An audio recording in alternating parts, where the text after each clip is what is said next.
رسوله الكريم أما بعد فأعوذ بالله من الشيطان الرجيم بسم الله الرحمن الرحيم میرے بھائیوں دوستوں بزرگوں اللہ تعالیٰ کا شکر ہے کہ اللہ تعالیٰ نے ہمیں عصر کی نماز باجماعت ادا کرنے کی توفیق عطا فرمائی اور اس کے بعد اپنے دین کی محنت کے لیے تھوڑی دیر بیٹھنے کی توفیق عطا فرمائی۔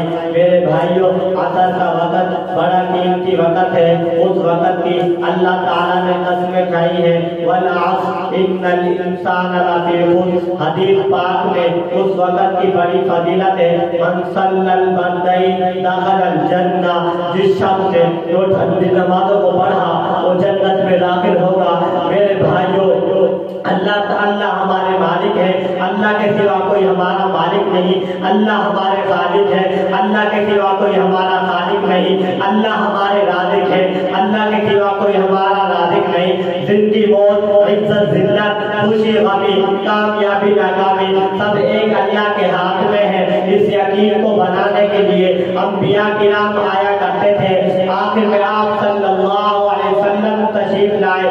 جس نے آپ کی بات کو مانا وہ کامیاب ہوا اور جس نے آپ کی بات کو نہیں مانا وہ ناکام ہوا۔ ابھی ختم نبوت کے صدقے دعوت و تبلیغ کا کام میرے اور آپ کے ذمہ لگا ہے۔ ابھی ایک عمل ہونے والا ہے جسے گج کا عمل کہتے ہیں، اس میں 3 ساتھی ہوتے ہیں، ایک امیر صاحب، ایک متکلم بھائی، ایک رہبر۔ وما علینا الا البلاغ۔